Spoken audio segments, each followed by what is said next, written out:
ఆ యొక్క నోరు ఏదైతే ఉందో అది చాపుతూనే ఉంది. అది జియో ట్రాక్ వేసిన ముందు నుంచి కూడా తన ప్రవర్తనలో మార్పు ఉంది. తనంతా కూడా అది కుక్క ఉంటుంది. కుక్క ఆ యొక్క పరిసర ప్రాంతాల్లోని పడుకున్నా కూర్చున్నా లేచి తిరుగుతున్నా సరే తన నోరు చాపుతూ నోట్లో నిజంగా ఆ కాలర్ ఎవరో మాట్లాడి నోట్లో ఏదో ఉందనుకుంటుంది. కానీ ఏదైతే GPS వేసిన తర్వాత ఆ కాలర్ వేసిన తర్వాత కూడా ఆ విధంగానే ప్రవర్తించింది. అంటే మనం ఒకటే తప్పు పట్ట అవసరం లేదు. ఎందుకంటే అధికారులు 1-10 సార్లు చెక్ చేస్తారు. ఇటువంటి GPSలు ఏవైతే ఉన్నాయో అలాగే ఇప్పుడు రేడియో కాలర్లు అన్నిటికి కూడా అమరుస్తారు. అడవి ప్రాంతాల్లో తిరిగిన ప్రతి ఒక్కరు కూడా అమరుస్తారు. ఇటీవల మన పోలవరం జిల్లాలో తూర్పుగోదావరి జిల్లాలో తిరిగినటువంటి పులికి కూడా ఆ విధంగానే GPS అయితే అమర్చారు. ప్రస్తుతం ఈ యొక్క పోలవరం జిల్లాలో ఎక్కడ తిరుగుతున్నా దాని యొక్క కదలికలు అయితే అధికారులు అయితే ట్రై చేస్తున్నారు. అంటే ఆ GPS వల్ల అంత ప్రమాదం జరిగిందంటే అది అంతగా చెప్పడం అంత కొట్టిపారేయాలని కూడా చెప్పుకొస్తున్నారు. ఎందుకంటే అధికారులు పర్యవేక్షణలో అవన్నీ కూడా వైద్యులు ఉన్నారు. అక్కడ ఉన్నటువంటి అధికారులు దీని మీద GPS సంబంధించిన హైదరాబాద్ నుంచి ప్రత్యేకంగా దీన్ని తెప్పించి దాన్ని అంతా లూజ్గానే పెద్దగా టైట్ అయితే లేదు. అది దానివల్లే చనిపోవడం అనేది కూడా మనం ఆ విధంగా చెప్పలేం. అంటే ముందు నుంచి కూడా కుక్క యొక్క పరిస్థితి మానసిక పరిస్థితి అయితే బాగోలేదు అనేది మొదటి నుంచి కూడా అనుమానిస్తున్నారు. అది 4 రోజుల తర్వాత కనపడినప్పుడు కుక్క యొక్క పరిస్థితి నిజంగా దాని యొక్క ప్రవర్తనలో తల్లిని కరిసిన ఒక్కడి నుంచి కూడా అనేక అనుమానాలు ఉన్నాయి. కుక్కను ఎవరో ఏదో చేశారనేది అందరిలో ఉన్నటువంటి అనుమానం.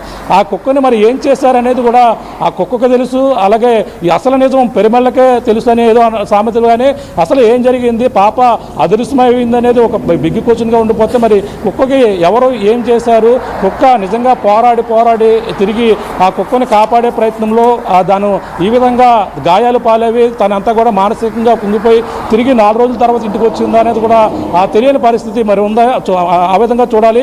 కానీ ఈ యొక్క రేడియో కాలర్ అమర్చడం వల్ల కుక్క చనిపోయిందనడం సరైనది కాదనేది కూడా నా అభిప్రాయం. మరి ఆ విధంగా అధికారులు మరి దీనిపై ఇప్పుడైతే కుక్కకి దానికి పోస్ట్ మార్టం కూడా నిర్వహిస్తారు. దాని ఎందుకు చనిపోయింది, ఎండ తీవ్రత వల్ల ఇబ్బందికరంగా సరైన ఆహారం లేక 4 రోజుల పాటు పాపతో వెళ్ళింది. పాపకి సంరక్షణగా ఆ కుక్క ఉందని కూడా మొదటగా అందరూ కూడా భావించారు. పాపతో పాటు కుక్క కూడా సరైన ఆహారం లేక కుక్క బక్కజిక్కిపోయింది అనేది మొదటగా అనుకుంటున్నటువంటి అనుమానం. ఆ విధంగానే వచ్చిన తర్వాత ఆ పాప కనిపించక అది ఆహారం తీసుకుని పశువులు మొత్తంగా చూసుకుంటే ఈ నోరులేని మూగజీవాలు చాలా విశ్వాసానికి ఎంతో ప్రాతిగా ఉంటాయి. కానీ మనకు నచ్చిన వారు ఎవరైనా కనిపించకపోతే అవి ఆహారం కూడా సరిగా తినవు. మనం ఎన్నో చూస్తుంటాం, ఎన్నో యూట్యూబ్లో కూడా మనం చూస్తుంటాం ఇటువంటి వెర్షన్స్. ఆవులు కావచ్చు, కుక్కల ముఖ్యంగా తన యజమాని చనిపోతుంటే ఆ తిండి తినకుండా తన సమాధి దగ్గరే పడిపోయి ఉన్నటువంటి సందర్భాలు కూడా ఎన్నో చూసాం. అటువంటిది కుక్క ఎంతో ఇష్టపడినటువంటి తన పాప ఏదైతే జ్ఞానేశ్వరి కనిపించకపోవడంతోనే ఈ విధంగానే దాన్ని బెంగ పెట్టుకునే అవకాశాలు కూడా లేకపోలేదు. ఆ విధంగానే ఏదైనా పాపని ఎవరైనా కిడ్నాప్ చేసేటప్పుడు పోరాడి తన ఒక్కసారి మళ్ళీ మీరు లైన్ లో ఉంటే ప్రయత్నం చేయండి. ఎందుకంటే చాలా క్వశ్చన్స్ రైస్ అవుతున్నాయి. చాలా మంది క్వశ్చన్స్ రైస్ చేస్తూ ఉన్నారు.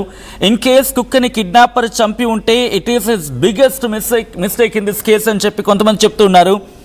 డాగ్ చావుతో నిజం బయటికి వస్తుంది, you are the true warrior doggy అంటూ కొంతమంది కమెంట్ చేస్తున్నారు.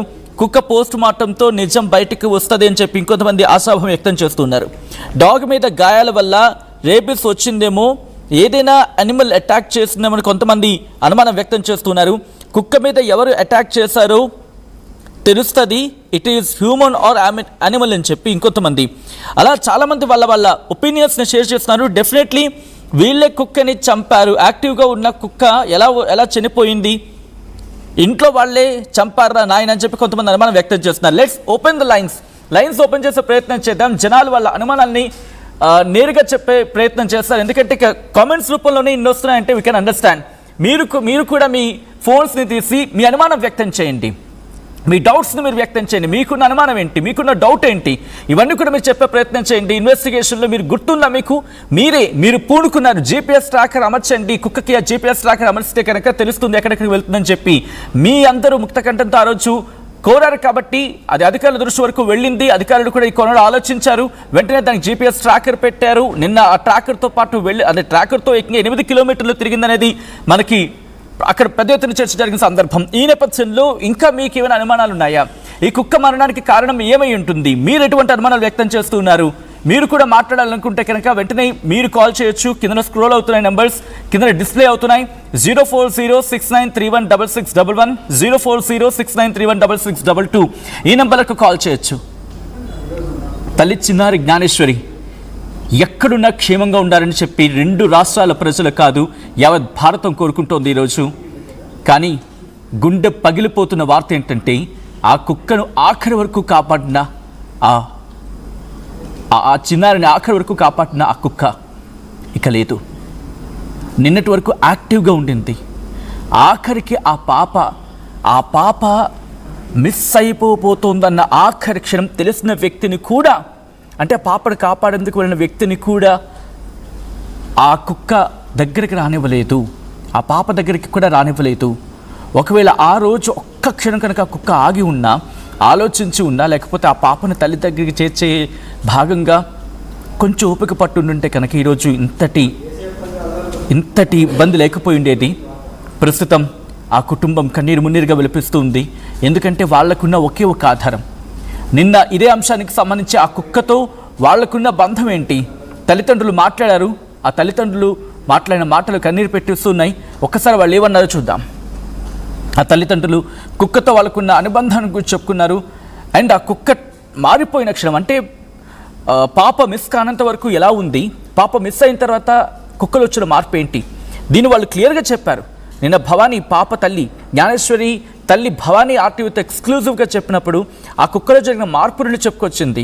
ఇప్పటికీ కూడా ఒకప్పుడు తన దగ్గరికి ఎంతో ప్రేమతో వచ్చే కుక్క కరవడానికి వచ్చేలా భయపడిపోయింది. నిన్న మీరు లైవ్ చూస్తుంటే కనుక ఆ కుక్క వస్తూ ఉంటే ఆ జ్ఞానేశ్వరి తల్లి భవానీ పక్కన గణేష్ మీదకి వెళ్ళిపోయింది. భయంతో ఆ పక్కకి జరిగిపోయింది. అంతలా మారిపోయింది. ఒక్కసారి నిన్న ఆ తల్లిదండ్రులు కుక్కకు సంబంధించి కుక్కతో ఆ కుటుంబానికి ఉన్న అనుబంధం గురించి మాట్లాడుకొచ్చారు. వాళ్ళు ఏమంటారో చూద్దాం. ఆ కుక్క రావడం కూడా నేనే చూసాను సార్. ఫస్ట్ చూసి కుక్క వస్తుంది అని అన్నాను సార్. అన్న తర్వాత అది ముందు వచ్చేస్తుంటే దాని వెనకాల వచ్చి నేను నుంచున్నాను సార్. నుంచోవడంతో చున్నీ పట్టుకుంది సార్. చున్నీ పట్టుకుంటే అది మళ్ళీ చున్నీ పడేసుకొని వెళ్ళి పక్కన నుంచుంది సార్. పక్కన నుంచుంటే దాన్ని పడేసుకుందాం కదా, పడేసుకుంటే తీసుకెళ్తుంది కదా అన్న ఆనందంతో పట్టుకున్నాను సార్. పట్టుకుంటే వచ్చి నా మీద అటాక్ చేసింది కుక్క సార్. ఇది వరకు కుక్క అయితే మాతో అలా ప్రవర్తించలేదు. నేను ఏం చెప్తే అది వింటుంది సార్. కుక్క కూర్చుంటది. ఎక్కడైనా పడుకుని పోతే దాంతోనే ఉంటుంది సార్. ఇంట్లో పడుకొని, బయటని పడుకొని, మంచం మీద పడుకొని, పాపతో కూడా పడుకుంటా సార్. పడుకునేటప్పుడు కూడా నేను ఎక్కడ నా కోసం మళ్ళీ ఎదురు చూస్తా సార్. అంత బాండింగ్ ఉంది సార్ కుక్కకి మాకు. అంటే వచ్చిన రైట్, అదే నిన్న భవానీ చెప్పుకొచ్చిన సందర్భం. ఆ కుక్కతో ఆ కుటుంబానికి వాళ్ళకి ఉన్న అనుబంధం. అటువంటి కుక్క ఈరోజు మిస్ అవడం అంటే ఆ కుటుంబానికి తీరని లోటు. ఇంకొకటి ఏంటంటే, ఈ ఇన్వెస్టిగేషన్లో ఆ పాపను కాపాడంలో అందరం కలిసి చేస్తున్న ప్రయత్నంలో చాలా కీలకం ఆ పెంపుడు కుక్క. కేవలం 5 నుంచి 6 నెలల క్రితమే దాన్ని ఇంటికి తెచ్చుకున్నారు. ఏమై ఉంటుంది? ఎవరైనా చంపేశారా, లేకపోతే ఆకలితో దప్పికతో 4 రోజుల పాటు లేదు కాబట్టి ఆ కారణంగా దాని ఆరోగ్యం క్షీణించింది.